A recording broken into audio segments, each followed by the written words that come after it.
By the time I unlocked the apartment door, the rain had soaked through my jacket. My backpack weighed twice as much as it should have, and all I wanted was 10 uninterrupted hours of sleep that adulthood never seemed willing to provide. Instead, I walked into the scent of cinnamon tea. The apartment should have been silent. My roommate usually worked overnight shifts on Fridays, and I had stayed late at the architecture firm, trying to rescue a project that had somehow collapsed 3 hours before a client presentation. The lights over the kitchen island glowed warmly. Someone was humming. I closed the door behind me and stood there for a second, letting my eyes adjust. Then I saw her. Claire Bennett stood barefoot on the kitchen tile, wearing my navy blue sweatshirt. Not draped over her shoulders. Not casually borrowed because she was cold. She wore it like she'd been living inside it for hours. The oversized sleeves swallowed her hands. The collar slipped slightly off one shoulder, and the faded university logo stretched across her chest. It was my favorite sweatshirt. The one I'd owned since college. The one I never let anyone touch. She turned at the sound of the lock clicking. For a heartbeat, neither of us spoke. Then she looked down at what she was wearing. I can explain. I raised one eyebrow. I'd appreciate that. Her cheeks colored immediately. I know this looks strange. It depends. On what? Whether you stole it before or after breaking into my room. She winced. After. I sighed dramatically. So the burglary came first. A tiny smile tugged at her lips before disappearing again. I wasn't planning on getting caught. I gathered. Claire folded her arms across herself, only then realizing she was still wrapped in my sweatshirt. Instead of taking it off, she clutched it tighter. Something about that stopped me from teasing her further. She looked exhausted. Not sleepy. Exhausted in the deeper way, the kind people carried in their eyes. My room wasn't locked.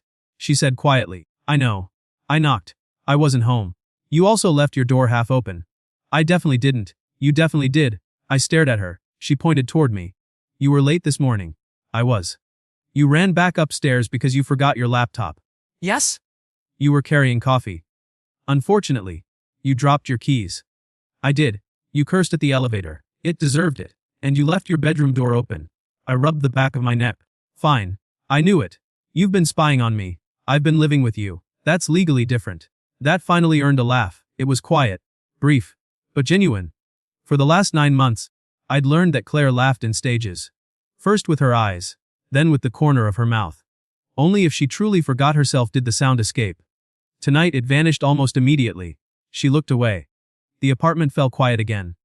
Rain tapped softly against the balcony windows. The kettle whistled once before shutting itself off. I stepped farther inside and hung my jacket by the door. You okay? I'm fine. You're wearing my sweatshirt? I noticed. You've been crying. No, I waited. Claire sighed. Maybe a little. There it was. The truth always arrived softly with her. Never dramatically. Never all at once. Only after she'd exhausted every possible escape route. I walked into the kitchen but stopped a respectful distance away. We'd lived together long enough to know each other's boundaries without discussing them. She liked space when she was upset. Until she didn't. What happened? She stared into her untouched mug. My grandmother called. Everything okay? She's healthy? That's good. It is. I waited again. Eventually she whispered. She asked why I was spending another holiday alone. The words landed heavier than they should have. Not because they were unusual. Because I knew exactly why they hurt. Claire's family believed happiness followed a schedule. Graduate, get promoted, find someone, get married, have children, repeat. Anything outside that sequence became an interrogation. Every holiday, every birthday, every family gathering. She joked about it dozens of times. But jokes have a way of protecting bruises. What did you tell her? I asked. Claire gave a tiny shrug. That work keeps me busy. And she didn't believe me. I smiled faintly. Neither do I. I know. She looked down at the sleeves covering her hands. So. I may have accidentally implied. She hesitated. That I'm seeing someone? Silence. I blinked once. It wasn't intentional. It sounded intentional. I panicked. I leaned against the counter. Who's the unfortunate victim? Claire's ears turned pink. I might have. She cleared her throat. Used your name. For several seconds my brain refused to process the sentence. My roommate. My name. She nodded without meeting my eyes. Your full name. I laughed once. Not because it was funny. Because my brain had completely lost access to every other response. You introduced me to your grandmother. It escalated quickly. I'd say. She got excited? I bet. She wants to meet you? Of course she does. Claire finally looked at me. You absolutely should be. I know. I've become fictional. I panicked. So I've heard. I'll call her tomorrow. You'll tell her the truth. Eventually. Eventually. I was hoping, oh, she bit her lip. You might help me first. I knew that expression. I'd seen it before. When she'd asked me to rescue a spider from the bathroom. When she'd locked herself onto the balcony. When she'd accidentally shrunk all her sweaters in the dryer. Every single time, she'd worn the same hopeful expression. It never worked. Except, it always worked. What exactly are you asking? My cousin is getting married next weekend. I felt something tighten in my chest.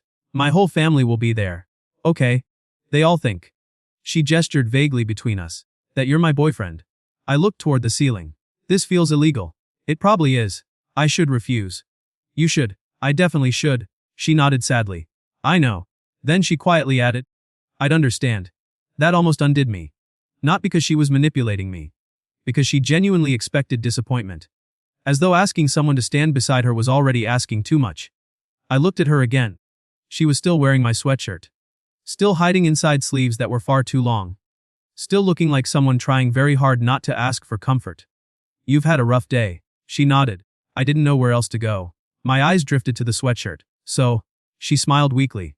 It smells like you. I laughed softly. I shower. It smells like cedar, my laundry detergent, and coffee, occupational hazard, and that ridiculous vanilla soap you insist isn't expensive. It isn't. It absolutely is. Another tiny smile. Then she whispered, it smells safe. The apartment became impossibly quiet. Outside, rain rolled gently across the balcony railing. Inside, neither of us seemed willing to move. I'd spent 9 months pretending Claire Bennett was simply my roommate. Pretending I didn't look forward to hearing her keys every evening. Pretending I didn't notice she always left the last slice of pizza, because she knew it was my favorite. Pretending her laugh didn't improve every room she entered. Pretending friendship was enough. Maybe she'd been pretending too.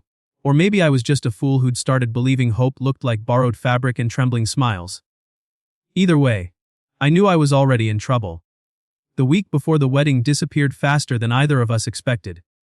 Apparently pretending to date your roommate required considerably more planning than anyone ever admitted in romantic comedies. By Monday evening, Claire had created a shared document titled Operation Convincing Family We Aren't Lying. By Tuesday it had color-coded sections. By Wednesday I was being quizzed over dinner. What was our first date? She asked. I looked up from my pasta. I thought this wasn't an interrogation. It isn't. Feels like one. She folded her arms. Answer. I sighed dramatically. The bookstore cafe. She nodded. What did we order? Coffee. What kind? I don't remember my own coffee order. She narrowed her eyes. You drink the same thing every day. I contain multitudes. You contain espresso. I pointed my fork at her. I object to this level of accuracy. She grinned. Wrong. I haven't even answered yet. You were about to? She leaned over the island and tapped the notebook. You ordered a cappuccino. I don't even like cappuccinos. You did that day because I said the foam looked like clouds. I blinked. That's surprisingly believable. I know.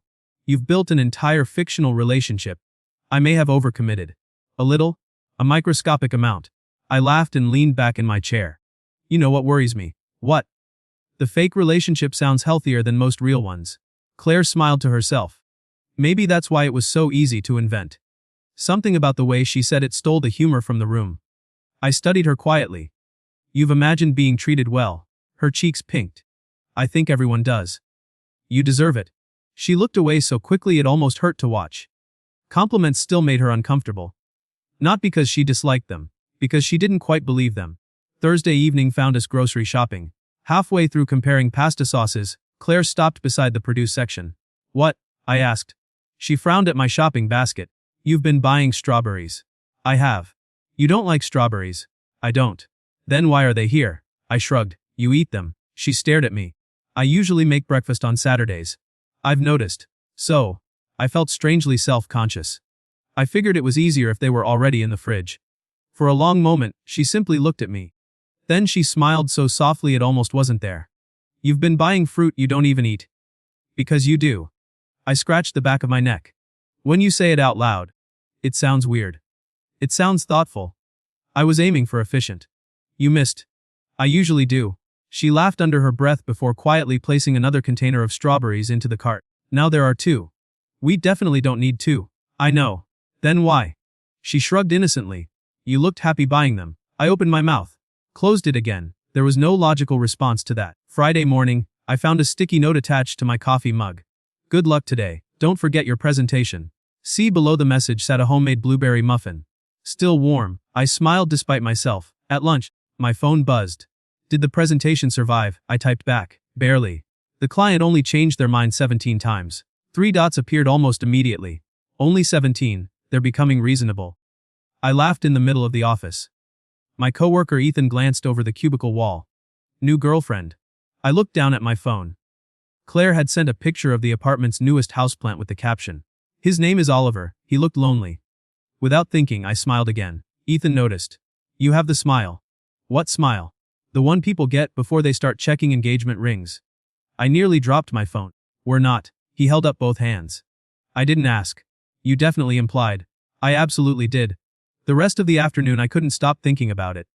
Not because Ethan was right, because for one impossible second, I'd wished he was. Friday night became practice. Claire insisted. We should at least look comfortable together. We already live together. Not like that. I've seen you steal fries off my plate. I was hungry. You've fallen asleep during movies. I was comfortable. You've worn my sweatshirt. She pointed at me. That was emotional. I laughed. Fair enough. She stood in the middle of the living room holding 2 mugs of hot chocolate. So, walked toward me. Claire, I'm serious. You've watched too many romance films. I absolutely have. I set my mug down. Fine. I walked toward her. She frowned. No. What? You walk like you're approaching a job interview. I am an architect. Exactly. She shook her head. Try again. I don't know how to walk romantically. You just walk. I did. You overthought it. I overthink everything. She smiled knowingly. I've noticed. I tried again. This time, I stopped beside her naturally. Better. I literally just walked. You smiled. I always smile. Not like that. I frowned. What smile? The one you saved for me. Silence. She looked as surprised by her own words as I felt. Neither of us moved. Finally, Claire cleared her throat. Forget I said that. I don't think I can. Her eyes dropped to the floor. I'm sorry. You apologize too much. She laughed softly. There it is again. What? The smile. I didn't answer. Because she was right. Saturday morning arrived wrapped in pale sunlight instead of rain. The wedding wasn't until late afternoon, but Claire had already changed outfits twice before 9 o'clock. By 10, she'd rejected a third dress. By 11, she disappeared into her room muttering something about impossible sleeves. I sat on the couch pretending to read. Mostly I listened. Closet doors opened, closed, opened again. At exactly noon, her bedroom door creaked open. Can I ask you something? I looked up. Claire stood hesitantly in the hallway wearing a deep sapphire dress that caught the afternoon light every time she moved. It wasn't flashy. It didn't need to be. It simply fit her in a way that made breathing unexpectedly complicated. Her hair fell in loose waves around her shoulders, and she'd traded her usual sneakers for elegant heels she clearly hadn't decided whether she trusted. Well, she asked. I realized she'd spoken twice. I'm sorry. She folded her arms. That's never a good sign. I forgot English. Her cheeks flushed. That bad. I stood slowly. That beautiful. For a second she simply stared. Then she looked down at the floor with a shy smile I had never seen before. You really think so? I think your family is going to forget the bride for at least 5 minutes. She laughed. I'll apologize to my cousin. I recommend flowers. She crossed the room toward me carrying 2 pairs of earrings. Silver or pearl? I looked between them. This feels dangerous. It is. I studied her for a moment. Peril, she smiled. Why? They're quieter. She tilted her head. Quieter. They don't compete with you. Her eyes widened. You've become suspiciously good at compliments. I've been living with you. I don't see how those are connected. I've had 9 months of practice. The words slipped out before I realized what I'd admitted. 9 months. Not pretending. Not every day. Watching her. Learning her. Choosing to notice. Claire looked at me with an expression I couldn't quite name. Then, very gently, she reached up and straightened my collar. You clean up nicely too. Her fingers brushed my neck. Warm. Careful. My heartbeat became embarrassingly cooperative. You didn't have to do this, she whispered. I know. You could have said no. I could have. Her hand lingered for just a second longer than necessary. I'm really glad you didn't. I looked down at her. So am I. Neither of us stepped away. The apartment felt impossibly quiet. Only the ticking clock on the wall reminded us that time was still moving. Claire's eyes lifted to mine. So. I think we should practice one last thing. I smiled. I'm almost afraid to ask. She took a slow breath, holding hands without looking nervous. She offered me her hand. Not as part of the plan. Not really. More like a question she wasn't ready to ask out loud. I slipped my fingers between hers. She fit there naturally, as though we'd skipped a step somewhere. Neither of us spoke. Because suddenly, pretending didn't feel much like pretending anymore. The drive to the vineyard took just under 3 hours. Claire spent the first 20 minutes adjusting the playlist. The next 20 apologizing for adjusting the playlist. By the time we reached the highway, we'd somehow settled on old acoustic songs neither of us admitted to liking. The conversation drifted naturally. From work, to childhood stories, to whether cereal counted as dinner. It absolutely does, Claire insisted. It absolutely doesn't. If you pour milk into it, you've made a balanced meal. You've made questionable life choices. She gasped dramatically. I can't believe I almost dated someone this judgmental. Almost. She smiled out the window. Right. My mistake. The word hung in the air longer than either of us expected. Neither of us corrected it. The vineyard appeared beyond a line of maple trees, sunlight spilling across rows of green vines that stretched toward the hills. White flowers decorated the entrance. Soft music floated through the afternoon breeze. Claire's smile disappeared. Her fingers tightened around the strap of her purse. I parked the car and switched off the engine. Neither of us moved. You okay? She exhaled slowly. My stomach just remembered we're here. I nodded. Understandable. She looked at the entrance. I suddenly think pretending to have food poisoning sounds reasonable. I could drive us home. She looked at me. I'm serious. If you don't want to do this, we leave. She smiled faintly. You remembered. I meant it. For several seconds she simply watched me. Then she reached across the center console, not for the door handle. For my hand. I still want to go. I turned my palm upward. Our fingers intertwined naturally. Then we go together. She squeezed my hand once. Together. Before we reached the entrance. Claire stopped walking. What? She turned toward me. I forgot one thing. What's that? She stepped closer. So everyone believes us. Before I could ask what she meant, she gently brushed an invisible speck of lint from my jacket. The gesture lasted barely 2 seconds. It was simple, natural. Almost painfully intimate. There. She smiled. Now you look like someone I'm dating. I looked down at her. You've become very convincing. She laughed softly. I'm trying. I know. Neither of us noticed several guests watching us from the entrance. Apparently, we didn't need to try as hard as we thought. Claire's cousin Emily spotted us first. There she is. Emily hurried across the courtyard and wrapped Claire in a tight hug before turning toward me. So, she grinned. You're Daniel. I offered my hand. Guilty. Emily ignored it completely and hugged me instead. Claire looked horrified. I'm so sorry. Emily waved dismissively. We're a hugging family. I gathered. Emily stepped back and looked between us. I like him. You met him 4 seconds ago. I work quickly. Claire rolled her eyes. I forgot how exhausting you are. I missed you too. Within 10 minutes, I'd met 3 cousins. 2 uncles. An aunt who insisted I eat immediately. A grandfather who shook my hand twice because he'd forgotten we'd already met. And finally, Claire's grandmother. She stood barely 5 feet tall. Elegant. Silver-haired. With sharp blue eyes that somehow made everyone around her stand a little straighter. So. She smiled warmly. You're Daniel. I am. She looked at Claire. Then back at me. You make her smile. Claire blinked. So do you. Her grandmother shook her head gently. No. She looked at me again. It's different. The words surprised all 3 of us. Claire glanced down at our joined hands. Without thinking, her thumb brushed lightly across mine. The smallest movement. No one else noticed. I did. The ceremony passed beautifully. Afterward, guests gathered beneath strings of warm lights while waiters carried trays of champagne and appetizers. Claire relaxed little by little. She laughed more. She talked more. She even stole 2 miniature desserts from my plate. You already had one. I know. This is mine. Our relationship is built on sharing. Our fake relationship. She smiled. I looked at her. She looked away first. Later that evening, I found her standing alone on the terrace overlooking the vineyard. The sun had almost disappeared. Golden light stretched across the hills. You escaped. She smiled without turning. 5 minutes. Too much family. She nodded. They love loudly. I noticed. They also ask loudly. I definitely noticed. She laughed quietly. The breeze lifted a few strands of her hair. I used to love weddings. She admitted. What changed? She folded her arms. For a while. She searched for the words. I started believing they were reminders. Off what? That everyone else figured life out. I leaned against the railing beside her. You know what I see? She looked at me. 2 people promising to keep choosing each other. She was quiet. I've always liked that part. I don't think anyone ever chooses me first. The sentence was so quiet I almost didn't hear it. I turned toward her completely. Claire. She kept looking toward the vineyard. My ex always chose work, she said softly. Or convenience. Or himself, she swallowed. My parents always chose appearances. My friends chose their own lives. I got used to. She stopped, to being optional. The words hit me harder than they should have. Because suddenly, so many little things made sense. The constant apologizing. The fear of asking for help. The disbelief whenever someone remembered her favorite tea or bought strawberries. She genuinely expected to come second. Always. I shook my head. I don't believe that, she smiled sadly. I know, no. I stepped closer. I really don't. Her eyes lifted slowly. If someone keeps making you feel like you're difficult to love. I continued quietly. That says more about them than it ever will about you. She stared at me.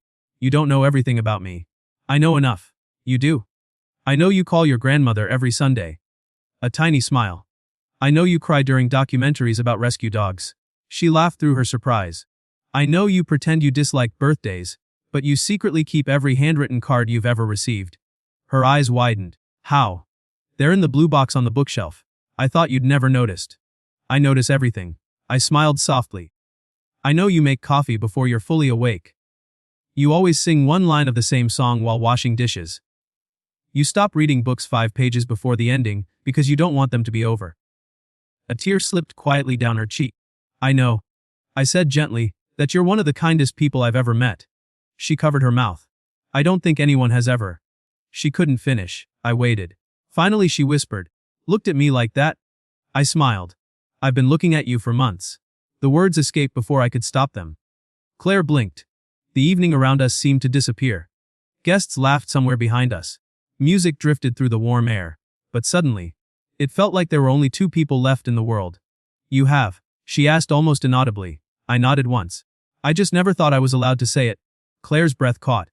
Before either of us could speak again, a familiar voice interrupted. Claire. She stiffened instantly. I didn't have to ask who it was. Her ex had arrived. Claire's shoulders became rigid before she even turned around. I followed her gaze. A man about our age crossed the terrace with practiced confidence, his tailored suit immaculate, his smile polished enough to fool people who hadn't spent years looking beneath it. He stopped a few feet away. Claire, she answered with a polite nod. Ethan. His eyes shifted toward me. So, he smiled. You must be Daniel. I extended my hand. Nice to meet you. He shook it firmly. His smile never reached his eyes. I've heard quite a bit. Claire spoke before I could. I doubt that. The corner of my mouth lifted. Ethan noticed. So, he said lightly, you moved on fast. Claire's expression didn't change. No, she replied calmly. I moved forward. Something flickered across his face. He hadn't expected that answer. I've been trying to call? I know. You never replied.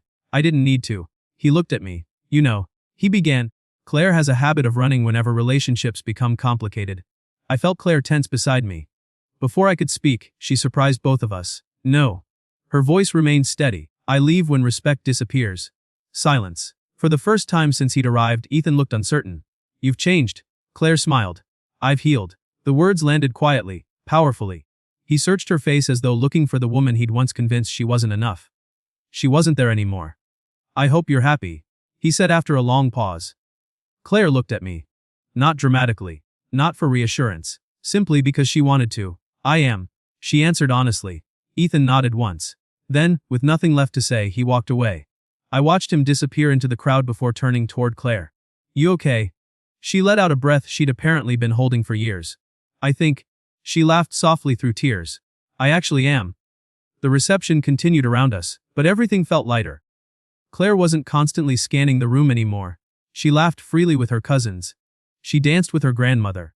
She even convinced me to join the bridal party on the dance floor despite my repeated claims that architects should never dance in public. Apparently no one listened. Especially Claire. Halfway through one particularly terrible song, she reached for my hand. Not because anyone was watching. Because she wanted to. We danced badly.